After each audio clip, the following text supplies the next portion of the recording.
নির্বাচনী ইশতেহার অনুযায়ী শিক্ষা খাতের প্রতিশ্রুতি সরকার বাস্তবায়ন করবে বলে জানিয়েছেন প্রাথমিক ও গণশিক্ষা প্রতিমন্ত্রী ববি হাজ্জাজ। আর প্রধানমন্ত্রীর উপদেষ্টা মাহাদি আমিন বলেছেন, শিক্ষা খাত নিয়ে নির্বাচনী ইশতেহারে সফল বাস্তবায়ন করতে প্রথমে 180 দিন, পরে 2 বছর মেয়াদী কর্মপরিকল্পনা হাতে নিয়েছে সরকার।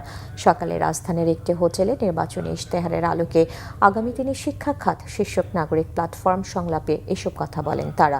ববি হাজ্জাজ বলেন, শিক্ষা খাতে সরকার জবাবদিহিতা বজায় রাখতে চায়। শিক্ষা প্রতিষ্ঠানে ম্যানেজিং কমিটি গঠন নিয়ে এখনো কোনো চূড়ান্ত সিদ্ধান্ত সরকার নেয়নি বলে জানান তিনি। বলেন, অংশীজনদের সাথে বসে নীতি নির্ধারণ করা হবে।